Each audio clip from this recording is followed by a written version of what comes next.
A man can lose his land and still keep his honor, unless the whole town watches him lose both at once. The wind carried red dust across Main Street the moment Elias Boone rode into Black Hollow. His horse looked as tired as he did. 12 miles under the August sun had left sweat dried white against the animal's neck, and the leather reins creaked softly in Elias's cracked hands. The town already knew why he was there. Men leaned against the saloon porch without speaking. Women paused beside shop windows. Even the blacksmith stopped hammering iron long enough to watch the Boone boy ride toward the courthouse stable with his jaw locked tight. The auction had already started. Elias could hear the banker's voice echoing through the open windows before his boots even hit the dirt. 40 acres north pasture, sold. A few quiet laughs drifted outside. Elias pushed through the crowd gathered near the courthouse steps. Dust clung to his coat. His father's old silver watch hung loose from his vest pocket, ticking louder than usual. He had missed the morning train after a wagon axle snapped near Dry Creek, and now every second felt like punishment sent straight from God himself. Inside, the courthouse smelled like sweat, old paper, and hot pine wood baked under summer heat. Men packed shoulder to shoulder beneath slow-moving ceiling fans. Sheriff Wade Granger stood near the wall with crossed arms and a cigar resting between two fingers, watching everything with half a smile. Then Elias saw the auction table, and beside it, the woman in black. Clara Whitmore stood perfectly still beneath the courthouse light spilling through tall windows. Her dark dress reached the floor. Black gloves covered her hands despite the heat. A thin veil shadowed part of her face, though Elias could still see the pale calmness in her eyes. She looked younger than he expected, too young to carry grief that quietly. The banker cleared his throat. Final parcel. Boone Ranch residence and southern grazing fields. Elias stepped forward. Wait.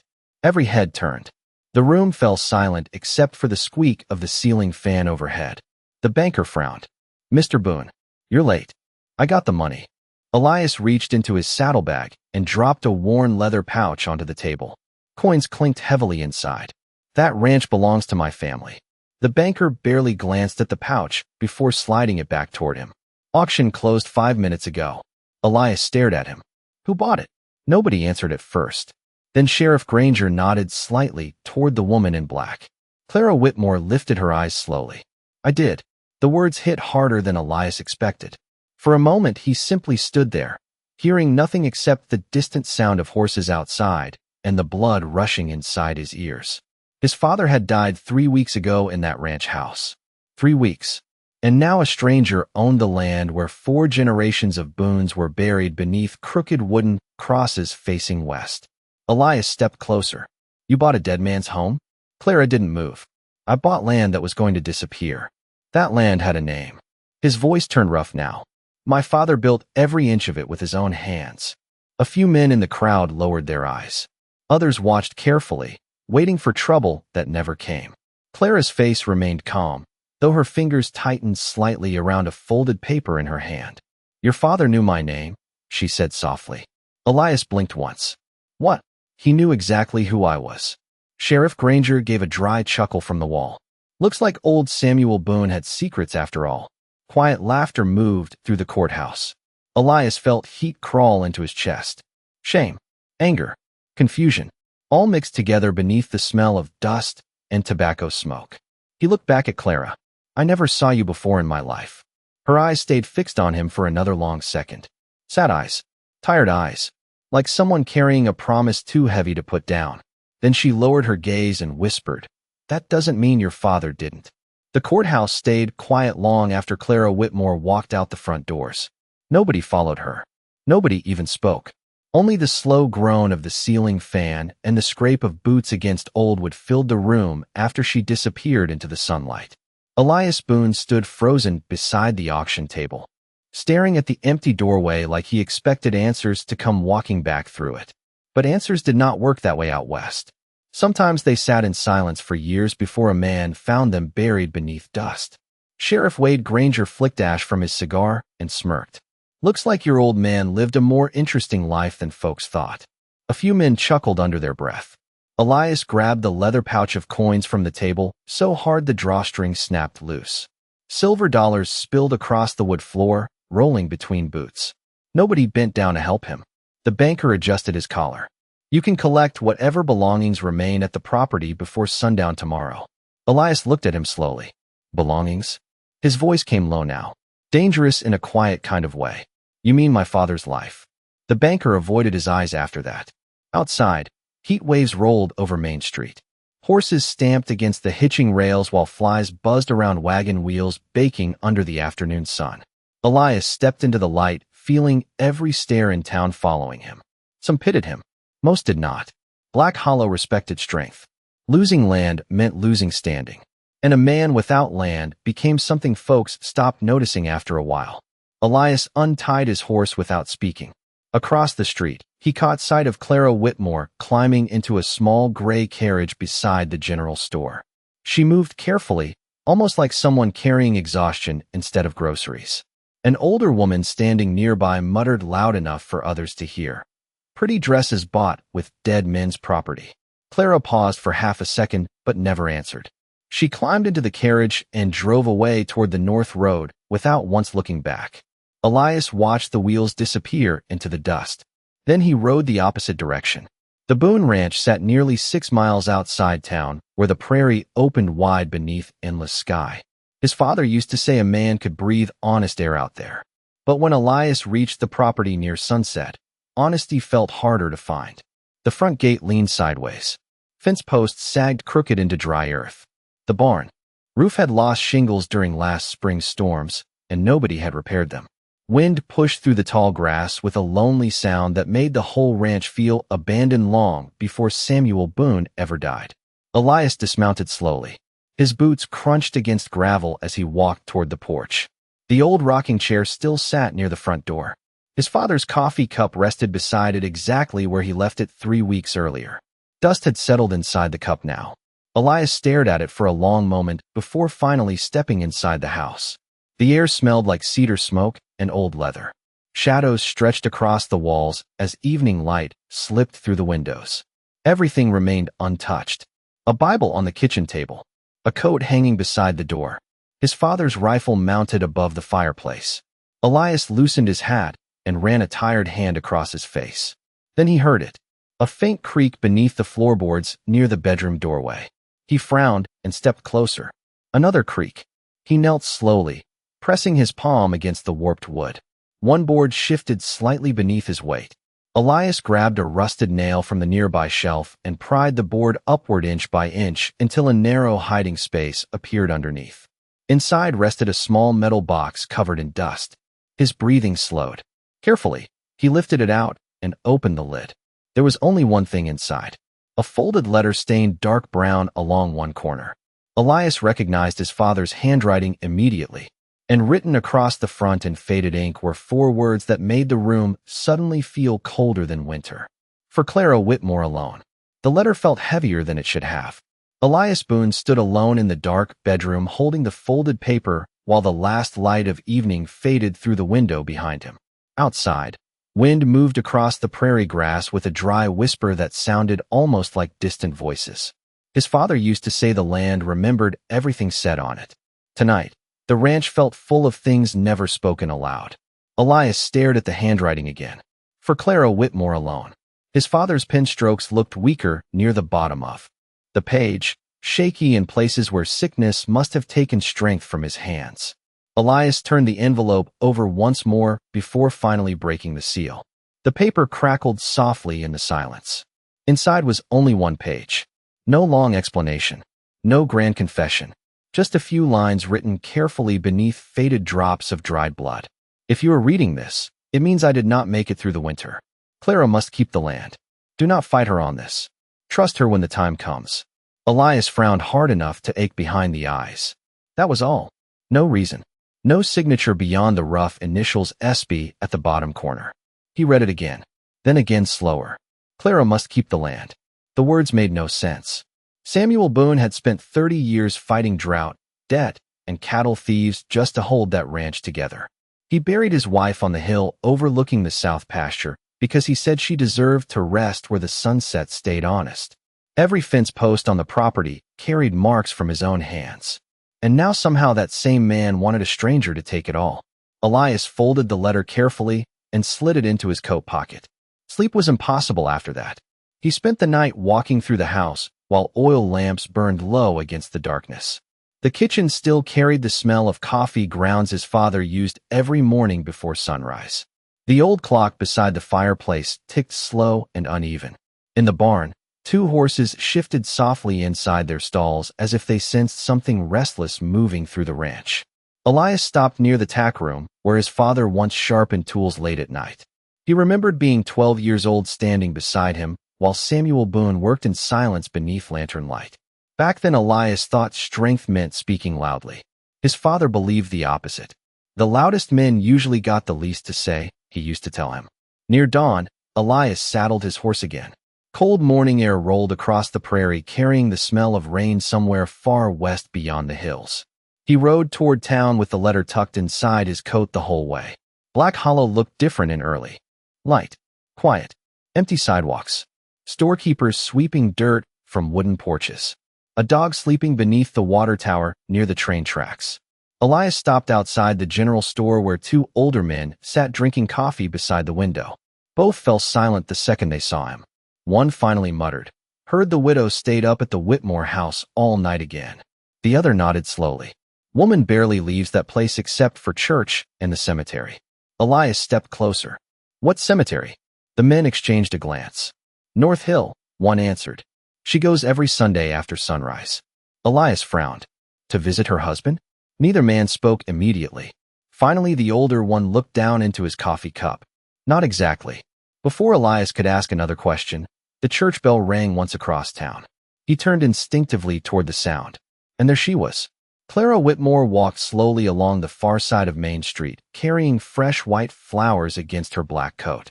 Wind lifted strands of pale hair across her face, while townsfolk watched her pass with the same cold silence as before. But this time Elias noticed something different. She looked tired. Not guilty. Not proud.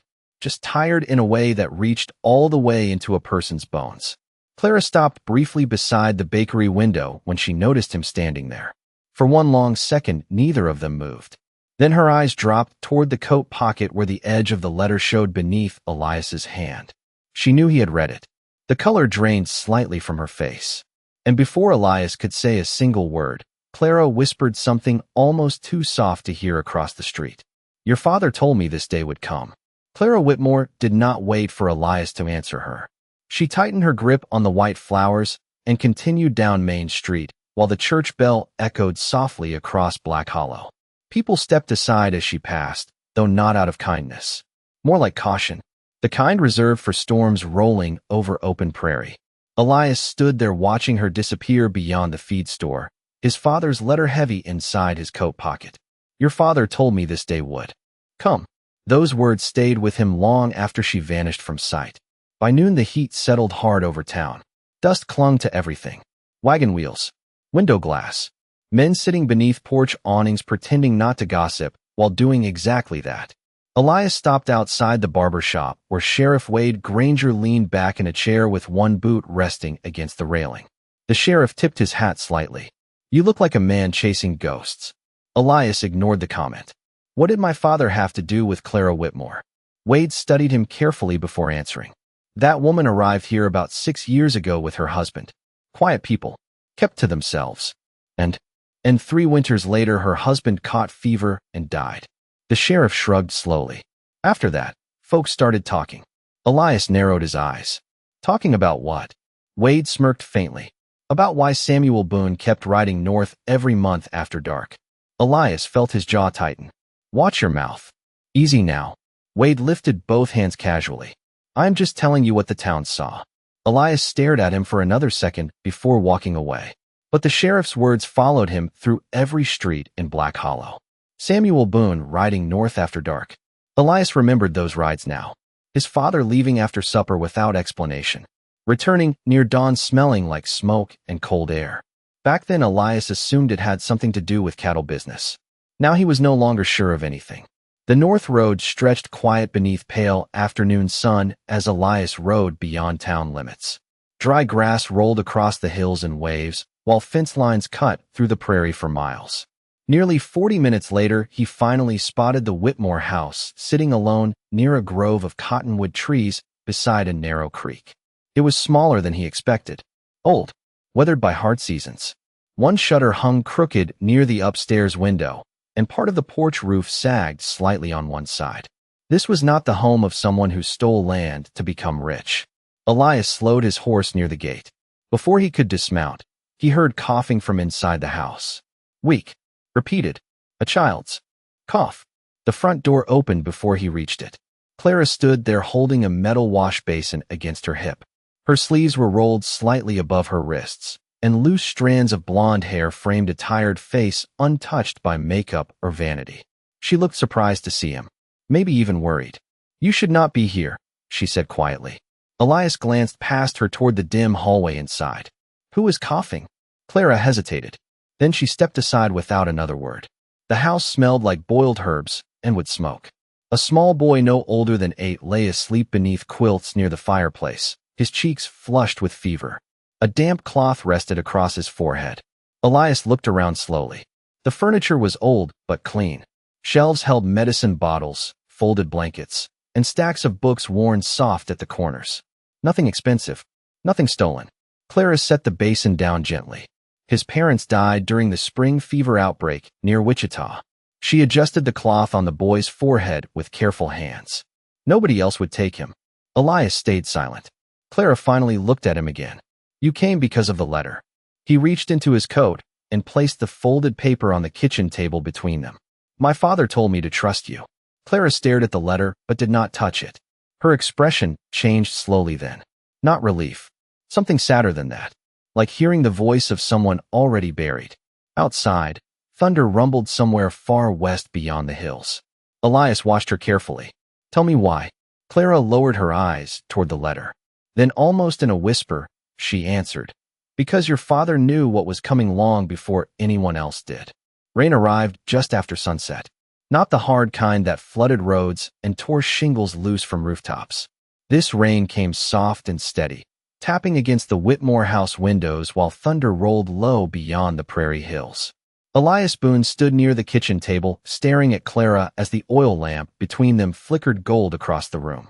The boy sleeping by the fireplace coughed again beneath his blankets. Clara glanced toward him instinctively before speaking. "Your father understood something most men in this town still do not." Elias crossed his arms slowly. "Then explain it to me." Clara remained quiet for a moment. Outside, tree branches scraped softly against the roof in the wind. 5 years ago, the railroad company started buying land west of Black Hollow, she said at last. Most people thought it meant progress. More business. More money. Her eyes lowered toward the letter resting on the table.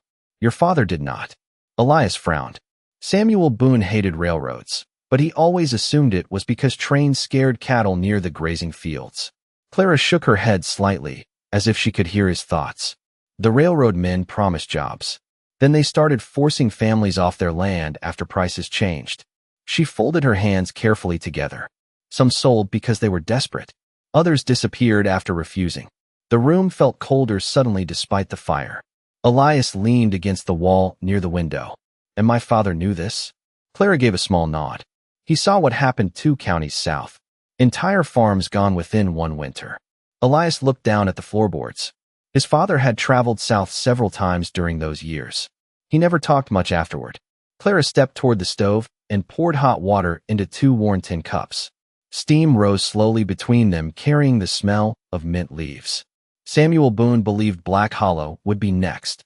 She handed Elias one of the cups. Their fingers almost touched.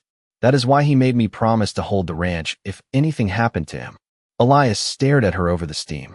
"Why you?" Clara's expression shifted then. Sadness moved quietly across her face like clouds over open land. "Because my husband worked for the railroad before he died." Elias blinked once. "What?" Thomas Whitmore surveyed land routes for Western Continental Rail. She looked toward the rain-dark window. When he discovered what they were doing to families who refused to sell, he tried to leave. Her voice softened lower after that. He did not survive the winter. Silence settled heavily between them. Elias thought about the rumors in town. The whispers. Widow. Outsider. Land thief. None of them sounded true anymore.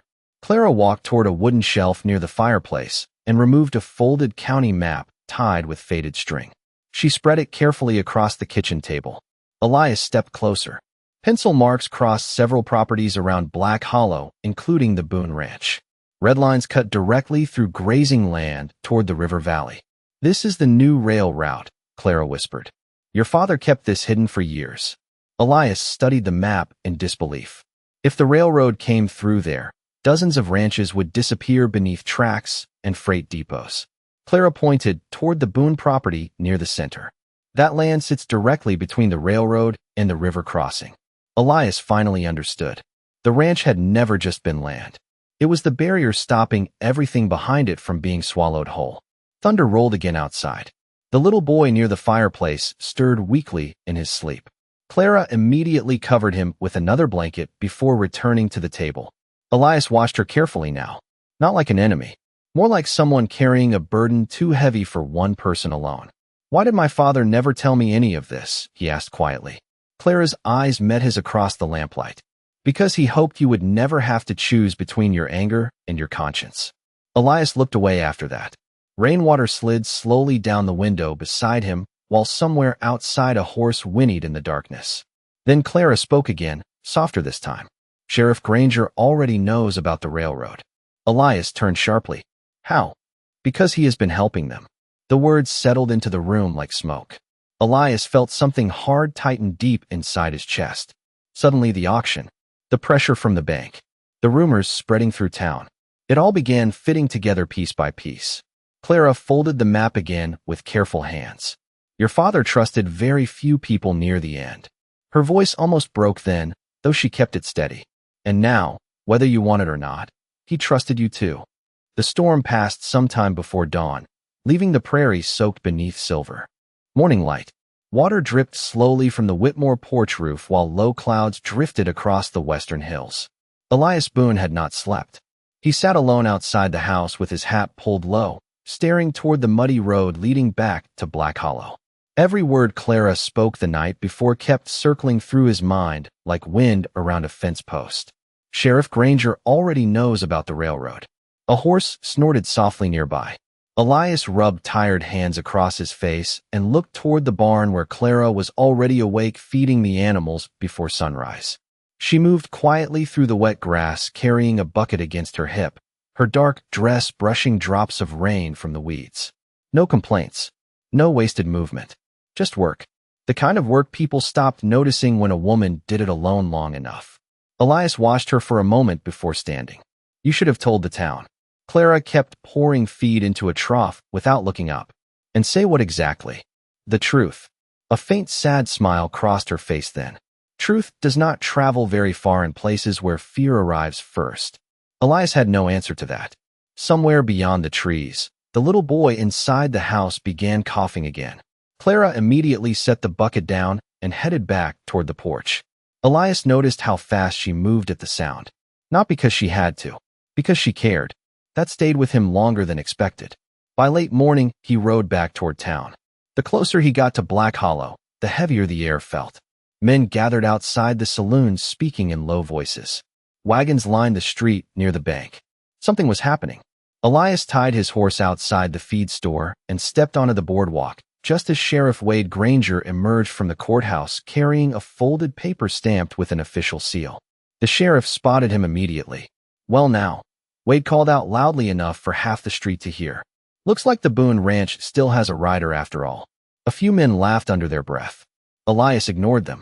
"What is going on?" Wade unfolded the paper slowly. "Rail companies sent representatives from Denver this morning." His grin widened. "Slightly. Seems they are interested in bringing real prosperity to Black Hollow." Elias felt his stomach tighten. "You mean buying half the county?" "Buying?" Wade chuckled softly. "Son, nobody is forcing anything." An older rancher standing nearby spat into the dirt. "That is what they said in Carson County too." The sheriff's smile faded for half a second before returning. "Progress scares old men. Always has." Elias noticed several townsfolk listening carefully now. Fear already moved through the crowd, even if nobody admitted it out loud. Wade stepped closer and lowered his voice. "Listen to me carefully. Clara Whitmore is standing in the way of an opportunity worth more money than this town has seen in 20 years. Elias stared at him coldly. "That ranch is not hers to sell." "Maybe not." Wade shrugged. But if enough pressure lands on a widow living alone outside town, people tend to reconsider things. The words settled ugly in the silence between them.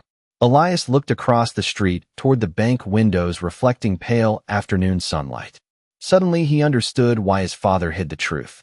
Men like Wade Granger did not need guns to destroy people. They only needed a town desperate enough to look away. Elias turned to leave when Wade spoke again behind him. "Careful who you trust, Boone." Elias stopped. "Meaning?" The sheriff lit another cigar slowly. "A woman can cry over a grave and still lie straight to your face." Elias said nothing after that. He mounted his horse and rode toward the north edge of town, while whispers followed behind him like dust. But halfway to the Whitmore house, he noticed smoke rising in the distance near the Boone ranch. Not thick black smoke from a wildfire. Thin gray smoke. Fresh. Controlled. Elias dug his heels into the saddle and pushed the horse faster across the wet prairie. His heartbeat climbed with every mile. By the time he reached the property, the smell hit first. Burned wood. Damp ash. One of the storage sheds near the south fence still smoldered beneath the afternoon wind. Elias jumped down from the saddle and ran toward it. The fire had mostly died on its own after the rain, but muddy boot tracks surrounded. The building. Fresh tracks. Not his. He crouched beside them slowly. Then he saw something half buried near the fence post. A silver railroad button covered in soot. The silver button rested cold in Elias Boone's palm, while smoke drifted slowly from the ruined shed behind him. Western Continental Rail. The engraved letters were blackened by soot, but still clear enough to read beneath the fading afternoon light. Elias stared toward the distant hills where train tracks would someday cut through pastureland if nobody stopped them. His father knew. Clara knew. And now Elias understood why men in town suddenly looked nervous every time railroad money entered a conversation. He slipped the button into his coat pocket just as hoofbeats approached from the north fence. Clara rode through the open gate a moment later on a chestnut mare darkened by rainwater. The second she saw the smoke rising near the shed, her face tightened. "Are you hurt?" Elias shook his head once. "No." Clara dismounted quickly anyway, boots sinking slightly into wet ground as she walked toward the burned structure. The wind pushed loose strands of blonde hair across her cheeks while she studied the damage in silence. "This was no accident," Elias said quietly. Clara nodded without surprise. "I know." He looked at her sharply. "You knew they would come here?" "Eventually." Her eyes moved toward the distant road leading back to Black Hollow. Fear works best when people think they are alone. Elias pulled the railroad button from his pocket and held it up between them. Clara's expression changed immediately. Not shock. Recognition. "Where did you find that?" "Near the fence." She stared at it for a long moment before lowering her eyes. "Thomas used to wear one just like it." Elias slipped the button back into his coat slowly. "Then why are you still protecting these people after what the railroad did to your husband?" Clara looked out across the ranch where wind bent tall grass beneath darkening skies. "Because Samuel Boone protected me first." Her answer came so softly Elias almost missed it. They worked together until sunset, clearing wet boards away from the damaged shed. No wasted words. Just the sound of boots against mud, creaking wood, and distant thunder moving farther east across the plains. At one point Elias caught Clara struggling to lift part of a broken beam alone. Without speaking, he stepped beside her and took the heavier side. Their hands brushed briefly against rough, splintered wood. Clara looked at him for half a second before quietly saying, "Thank you." Strange how two simple words could feel heavier than an argument. By the time darkness settled over the ranch, lantern light glowed warm inside the house again. Clara prepared soup for the boy while Elias sat near the kitchen table, turning the silver railroad button between his fingers. Rainwater still dripped from his coat, hanging beside the stove. The little boy finally woke fully for the first time since Elias arrived. Pale and weak, but awake. "Miss Clara," he whispered. "Yes, sweetheart." "Did the storm pass?" Clara smiled gently while brushing damp hair from his forehead. "It passed." The boy looked toward Elias sitting nearby. "Is he staying?" Elias opened his mouth to answer, but Clara spoke first. "For tonight." Something about the way she said it made the room feel less empty than before. Later, after the boy fell asleep again, Elias stepped outside onto the porch. The prairie stretched dark and endless beneath a sky full of stars breaking through storm clouds. Crickets hummed softly near the creek. Clara joined him a few minutes later carrying 2 cups of coffee. She handed one to Elias without speaking. He noticed her hands trembling slightly from exhaustion. "You should rest," he said. Clara leaned against the porch railing beside him. "Rest is expensive these days." Elias almost smiled at that. Almost. For a while neither of them spoke. They simply listened to the night wind moving through cottonwood trees near the water. Then Clara finally asked the question sitting between them since the beginning. "Do you still think I stole your father's land?" Elias stared out toward the dark fields where his family's ranch faded into shadow. "I think my father trusted you with something bigger than land." Clara looked down into her coffee cup after hearing that. Quiet sadness moved across her face again. Then he trusted the wrong person. Elias turned toward her. "Why would you say that?" Clara hesitated. For the first time since he met her, fear appeared in her eyes. Real fear. Because the railroad men are not stopping at threats anymore. Elias frowned slowly. "What does that mean?" Clara looked toward the distant road disappearing into darkness beyond the ranch gate. Then she whispered, "It means somebody followed me home from town today." The night turned colder after Clara spoke those words. "Somebody followed me home from town today." Elias Boone rested both hands against the porch railing and looked toward the dark road beyond the cottonwood trees. Nothing moved out there now except wind through wet grass. But he understood the feeling she meant. The feeling of eyes watching from somewhere beyond the light. "Did you recognize them?" he asked quietly. Clara shook her head once. "No, but they stayed far enough back to avoid the lanterns." She wrapped both hands around the coffee cup as though trying to hold warmth inside herself. "I heard horse hooves behind me nearly the whole road home." Elias studied her face in the pale moonlight. She looked calm on the outside, but exhaustion had settled deep beneath her eyes. The kind earned by carrying fear too long without rest. He glanced toward the barn. "I will stay out here tonight." Clara looked at him quickly. "You do not have to do that." "I know." That was all he said. Something softened in her expression after hearing it. Not trust exactly. Something quieter than trust. The house eventually went dark except for one oil lamp glowing near the kitchen window. Elias sat awake on the porch for hours with his father's old rifle resting across his knees, listening to crickets and distant coyotes drifting across the prairie. Around midnight, he heard movement near the fence line west of the creek. His hand tightened instinctively against the rifle stock, but the sound faded after a few seconds. Maybe cattle, maybe not. By sunrise, a thin layer of fog rolled low across the grasslands surrounding the Whitmore property. Clara stepped outside, carrying a wool blanket over one arm, and nearly stopped when she saw Elias still awake on the porch chair. "You never slept?" He shrugged slightly. Did not seem important. Clara set the blanket beside him. "My husband used to say that." Elias looked up at her. Was he a good man? For the first time since he met her, Clara smiled without sadness touching it first. Small, brief, real. He tried to be. Then the smile disappeared just as quickly. The little boy inside the house began coughing again, harder this time. Clara hurried back indoors while Elias stood and walked toward the barn to feed the horses before she could ask. The morning passed quietly after that. Strange how quickly silence between two people could stop feeling uncomfortable when both carried the same burden. Elias repaired part of the damaged fence while Clara washed clothes beside the water pump near the porch. Every now and then he noticed her glance toward the road. Always checking, always listening. Near noon, a wagon rolled onto the property, carrying Reverend Miller from town. The old preacher climbed down slowly, dusting mud from his boots before removing his hat. "Morning, son," he greeted Elias gently. Then his eyes moved toward Clara standing near the porch steps. "Mrs. Whitmore." Clara straightened slightly. "Reverend." The old man hesitated before speaking again. "Town council is holding a meeting tomorrow evening at the courthouse." Elias frowned. "About the railroad?" Reverend Miller nodded heavily. "Western Continental sent another representative this morning." He lowered his voice after that. "Sheriff Granger wants the town publicly united before contracts are signed." Clara's face turned pale beneath the afternoon light. "They are moving faster than I thought." The preacher looked at her with visible concern. "There are rumors spreading already." Elias crossed his arms. "What kind of rumors?"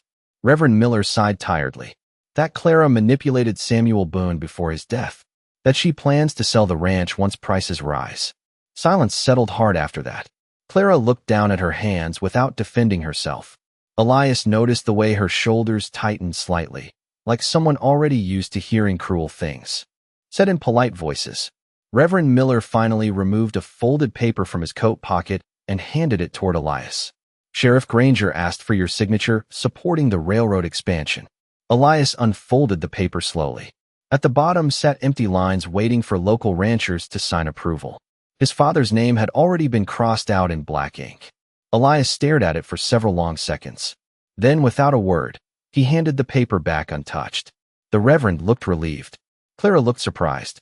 As the old preacher climbed back into his wagon, he paused one last time beside Elias. Your father once told me something during a drought many years ago. The old man adjusted his hat against the wind. He said a town does not fall apart all at once. It happens one quiet compromise at a time. Then the wagon rolled away toward Black Hollow, leaving dust drifting slowly across the road while Clara and Elias stood together beneath the wide western sky, saying nothing at all. The next morning arrived dry and windless, the kind of stillness that usually came before trouble. Elias Boone rode into Black Hollow just after sunrise with dust rising behind his horse in long pale trails. The town looked normal at first glance. Shopkeepers opening shutters. Wagons creaking across Main Street. Men gathering outside the saloon with coffee cups in their hands. But beneath all of it sat tension thick enough to feel. Conversation stopped when Elias passed. Eyes followed him longer than before. News traveled fast in small towns, and now people knew he had been staying at Clara Whitmore's house. Sheriff Wade Granger stood outside the courthouse, speaking with two men dressed in dark railroad coats. Their polished boots looked strange against the dirt roads of Black Hollow. One of them laughed at something Wade said while unfolding maps across a barrel beside the steps. Elias noticed red survey lines cutting directly through ranch property west of town, through his father's land, through neighboring farms, through everything families had spent lifetimes building. One railroad man glanced toward Elias. That him? Wade nodded casually. Samuel Boone's boy. The second. Man adjusted his gloves and smiled faintly. Looks stubborn. Elias kept walking without responding, but he felt their eyes on his back all the way to the feed store. Inside, old Mr. Turner weighed grain sacks behind the counter while pretending not to stare. Finally, he cleared his throat. Folks are saying you switched sides. Elias set money down for horse feed. Folks say a lot. Mr. Turner hesitated. That woman has caused trouble since the day she arrived. Elias looked up slowly. What kind of trouble? The old man opened his mouth, then closed it again. Never mind. Elias leaned one elbow against the counter. No. Go ahead. Mr. Turner sighed heavily. People do not trust outsiders who keep secrets. Elias thought about Clara caring for a sick orphan while half the town whispered lies about her. Then he remembered Sheriff Granger accepting railroad money in broad daylight without shame. Strange how towns often feared quiet people more than dishonest ones. Elias picked up the grain sack and headed back outside. Near the end of Main Street, he spotted Reverend Miller speaking with a group of ranchers beside the church steps. Their faces looked worried. Angry too. Elias walked closer just in time to hear one of them mutter. They are offering half the value now and threatening taxes later. Another rancher kicked dust from his boot. That is not an offer. That is pressure. Reverend Miller noticed Elias approaching and lowered his voice. Town meeting starts at sundown. One rancher shook his head bitterly. Most people already made up their minds. Elias glanced toward the courthouse where railroad men continued smiling beside Sheriff Granger. Because they are scared. Nobody argued with that. Fear had settled over Black Hollow slowly, the same way winter frost crawled over prairie grass before dawn. Quiet. Steady. Hard to stop once it spread. Elias left town shortly afterward and rode back toward the Whitmore property beneath growing afternoon heat. When he arrived, Clara sat alone on the porch sewing a tear in the little boy's coat while he slept nearby inside the house. She looked up as Elias approached. Something happened. He handed her one of the railroad maps he managed to glimpse earlier, roughly sketched from memory onto folded paper. Clara studied it carefully. The color drained from her face almost immediately. They changed the route. Elias frowned. What does that mean? Clara pointed toward the markings near the river crossing. This line cuts directly through Miller Ranch, Carter Farm, and the schoolhouse land. She looked up at him slowly. Half the families in this county could lose everything. Wind moved softly across the porch between them. Elias sat down in the chair beside hers without speaking. Clara folded the paper carefully in her lap. Your father tried warning people 2 years ago. Elias turned toward her. Why did nobody listen? Clara gave a tired smile, without humor. Because fear sounds reasonable when money is involved. Silence settled again. Somewhere beyond the hills, thunder rumbled faintly, though the sky remained clear overhead. Elias stared out across the prairie for a long time before finally speaking. I used to think my father cared more about this land than people. Clara looked at him quietly.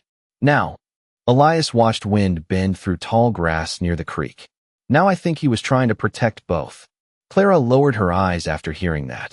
Her fingers tightened slightly around the folded map resting in her lap. Then from somewhere far down the road came the sound of approaching horse hooves. Fast. Too fast for a friendly visit. Elias stood immediately.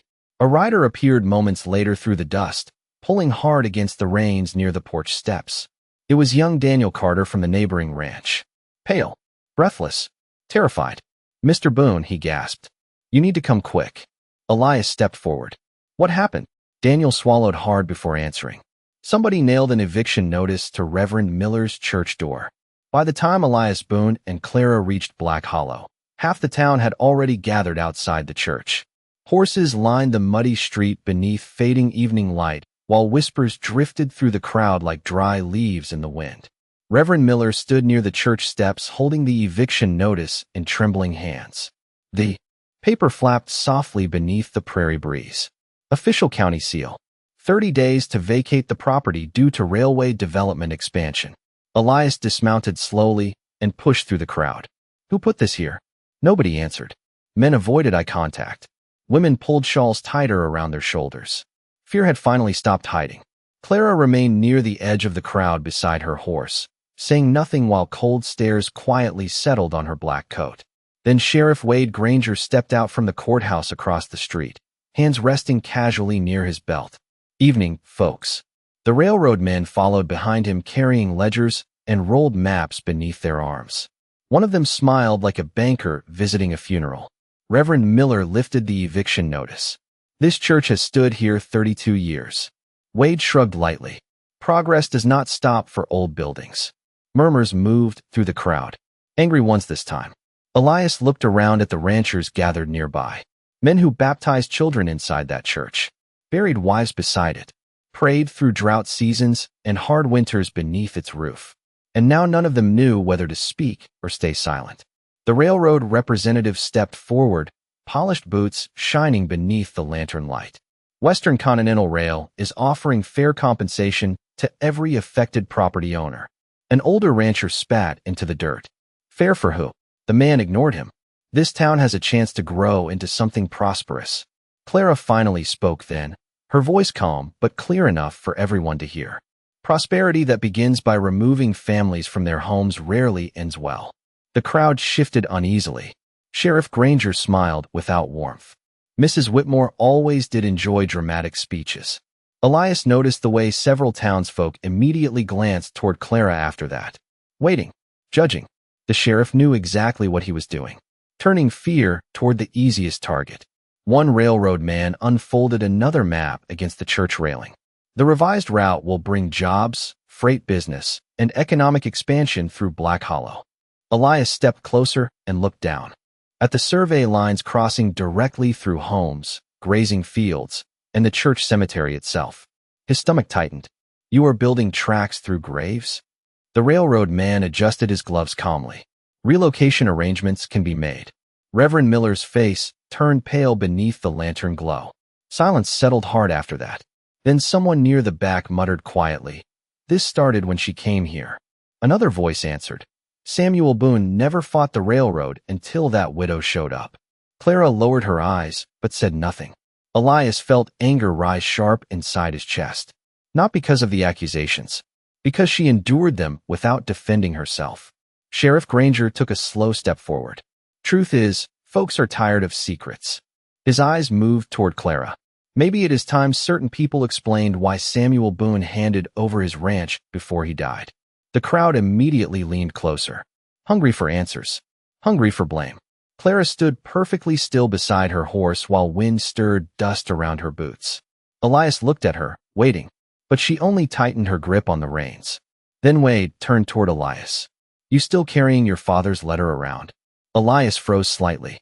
The sheriff smiled faintly after noticing it. Funny thing about dying men. Sometimes sickness clouds judgment. A few nervous chuckles rose from the crowd. Clara finally looked up then. Not angry. Hurt. Elias saw it plainly for the first time. Not fear of losing land.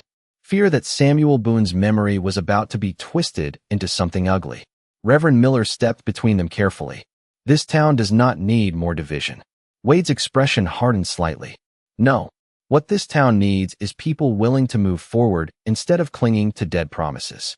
The words hung in the evening air beneath the sound of creaking wagon wheels somewhere down the street. Elias reached slowly into his coat pocket and pulled out the silver railroad button he found near the burned shed. He held it up where the lantern light caught its engraved surface.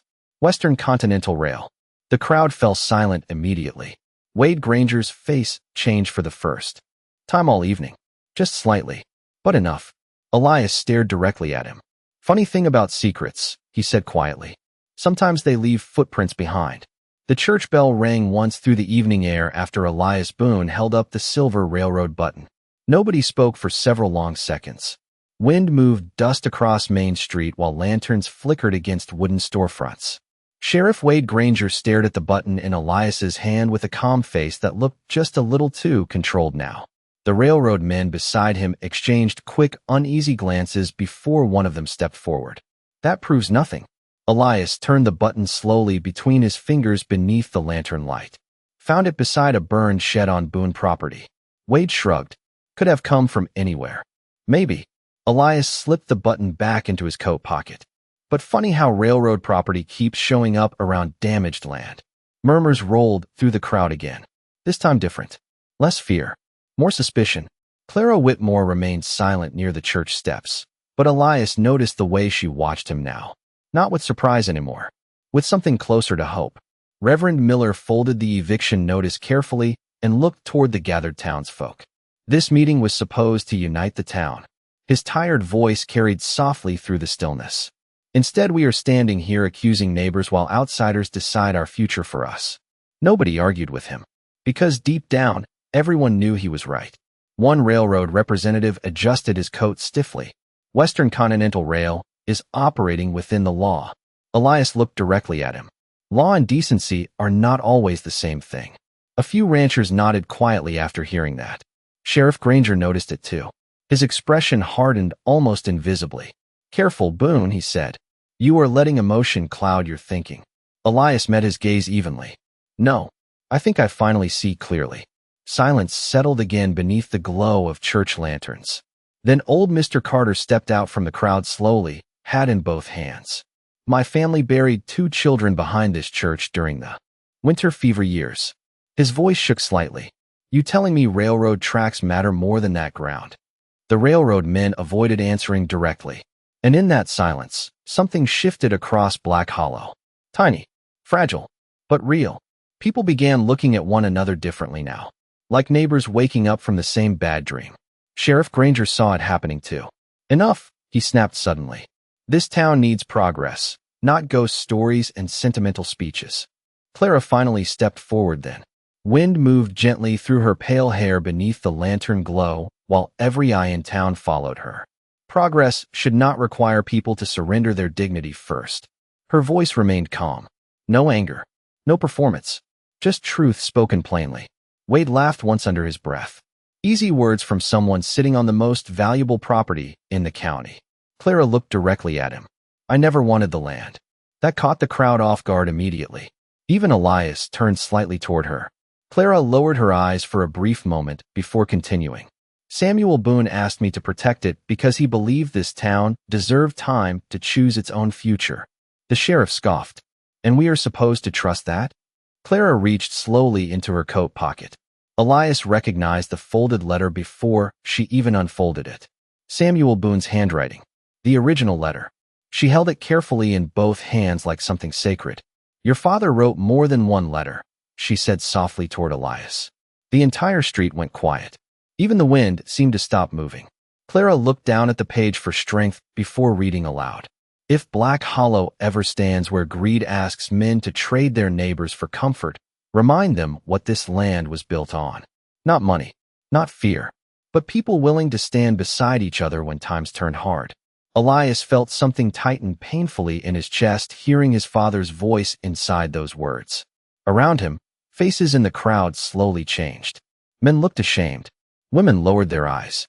Because Samuel Boone had been respected in Black Hollow long before railroad money arrived. Sheriff Granger stepped forward sharply. That proves nothing about ownership. Clara folded the letter carefully. No, she answered quietly. It proves what kind of man Samuel Boone truly was. Wade opened his mouth again, but before he could speak, Reverend Miller removed his hat slowly. Then old Mr. Carter did the same. One by one, several ranchers followed. Small gestures, silent ones. But out west, silence often carried more weight than shouting ever could. Elias looked around at them standing beneath the lantern glow and finally understood what his father had tried to protect all those years. Not just land, not fences, not cattle, a town still capable of remembering right from wrong. Then from somewhere near the back of the crowd, a frightened voice suddenly called out, "Sheriff, look." Everyone turned toward the western horizon beyond town. Far away beneath the dark prairie sky, another column of smoke was rising. The smoke rising beyond the western prairie grew darker by the second. For one long moment nobody in Black Hollow moved. Then old Mr. Carter whispered under his breath, "That is Miller Ranch." Reverend Miller turned pale immediately. No, Elias Boone was already moving before anyone else reacted. He mounted his horse in one quick motion and pulled the reins hard toward the western road. Clara Whitmore climbed onto her mare beside him without hesitation. Behind them, several ranchers followed while Sheriff Wade Granger remained standing near the church steps beside the railroad men, his expression unreadable beneath the lantern glow. The ride west felt longer than it was. Wind tore through dry grass beneath the darkening sky, while smoke thickened across the horizon. Elias pushed his horse harder with every mile. His stomach tightened before they even reached the Carter property because deep down he already knew this was not an accident. The ranch came into view just after sunset. Flames no longer climbed high, but black smoke still rolled from the collapsed hay barn near the north pasture. Ranch hands hauled buckets from the water trough, while frightened horses stamped near broken fence lines. Mrs. Carter stood near the house, crying quietly into her apron. Elias jumped down from his saddle and hurried toward the damaged barn. The heat still radiated from the soaked wood beams. "Anybody hurt?" he asked. Daniel Carter shook his head quickly. "No, sir. Fire started after sundown. We caught it before it spread to the house." Clara moved carefully through the muddy ground, studying everything without speaking. Then she suddenly stopped beside the broken fence near the pasture gate. Elias saw her crouch slowly beside something half buried in the dirt. Another silver railroad button. She looked up toward him across the smoke-filled yard. This time several ranchers saw it too. Silence spread heavily through the crowd. Nobody wanted to say the truth out loud yet, but they all felt it now. Sheriff Granger and the railroad men arrived nearly 20 minutes later, riding calmly enough to make Elias's jaw tighten. Wade dismounted slowly and looked around the damaged property with fake concern written across his face. "Terrible shame," he muttered. Mr. Carter stepped toward him immediately. "Somebody set this fire." Wade shrugged. "Or maybe lantern oil tipped during the wind." Clara held up the railroad button between two fingers. Lantern light reflected across the silver surface. Interesting coincidence then. Several ranchers exchanged dark looks after hearing that. The railroad representative stepped forward stiffly. "Those buttons are common among workers." Elias looked directly at him. "Funny how they keep appearing beside burned property." Nobody answered. The wind carried sparks softly into the night, while cattle shifted nervously behind the fences. Reverend Miller removed his glasses and rubbed tired eyes beneath the smoke. "This town is tearing itself apart." Clara turned toward him gently. "No, Reverend." Her voice remained calm despite everything around them. "Somebody is trying very hard to make sure it does." Wade Granger stepped closer then, boots crunching against wet ash. "Careful, Mrs. Whitmore. Accusations have consequences." Clara met his stare without backing away. So does silence. Elias watched the exchange carefully. The sheriff looked angry now. Not loud anger. Worse. controlled anger. The kind men carried. When plans stopped unfolding the way they expected. Then old Mr. Carter spoke up from behind the crowd. Maybe Samuel Boone was right all along. Heads slowly turned toward him. The old rancher swallowed once before continuing. Maybe this railroad never cared about our town. Just our land. Nobody laughed at him this time. Not even Wade. Because the smoke still rising from the ruined barn made denial harder now. One by one, more ranchers began speaking quietly among themselves. Fear was changing shape, turning into doubt. And doubt was dangerous for men who depended on obedience. The railroad representative finally adjusted his gloves and cleared his throat sharply. Western Continental Rail will continue with development regardless of rumors. Elias stepped toward him slowly. Maybe. The man frowned. What is that supposed to mean? Elias looked around at the gathered ranchers standing beneath drifting smoke and lantern light. Means people stop feeling powerless the second they realize they are being lied to. Silence followed. Heavy silence. Then Clara looked toward Elias with something almost impossible to miss now. Pride. Soft and quiet, but there. Sheriff Granger noticed it too. His eyes narrowed slightly before he turned back toward the crowd. Town meeting resumes tomorrow morning, he announced coldly. And I suggest everyone remembers who actually keeps order around here. Then he mounted his horse and rode off into the darkness with the railroad men behind him. But this time, nobody watched them leave with trust in their eyes. They watched with suspicion. And out west, suspicion spread faster than wildfire once it finally caught. Winter arrived early that year in Black Hollow. Cold wind rolled across the prairie carrying dust, frost, and the smell of chimney smoke through town long before December reached the calendar. But the railroad never came. 3 weeks after the fire at Miller Ranch, county investigators rode in from Denver carrying documents Samuel Boone had secretly mailed before his death. Contracts, survey records, letters proving Western Continental Rail and Sheriff Wade Granger had pressured ranchers through threats and false debts for nearly 2 years. Nobody saw Wade leave town. One morning his office stood empty except for a half-burned cigar resting beside the jail keys. The railroad representatives disappeared shortly after. And slowly, quietly, Black Hollow began breathing again. The church stayed where it always had. So did the cemetery behind it. Families kept their land. Fence lines remained standing against the winter wind. People stopped whispering when Clara Whitmore walked through town after that. Some even tipped their hats. Others simply lowered their eyes with the shame that comes from realizing too late who deserved kindness all along. Elias Boone never mentioned the sheriff again. Men out west learned early that some victories sounded better without speeches attached to them. Most mornings now, he worked the Boone Ranch from sunrise until dark repairing broken fencing and rebuilding the south shed that had burned weeks earlier. The land looked different under winter frost. Quieter, older somehow, but alive. One afternoon, Reverend Miller rode out with a folded county paper confirming ownership rights had officially returned to the Boone estate. Elias read the document once before placing it carefully on the kitchen table beside his father's old watch. Your father would be proud, the Reverend said softly. Elias stared out the window toward the pasture where snow drifted across the grasslands. He would probably just tell me to fix the fence before weather got worse. Reverend Miller smiled at that because it sounded exactly like Samuel Boone. Then his eyes moved toward the second coffee cup sitting beside the stove. You expecting company?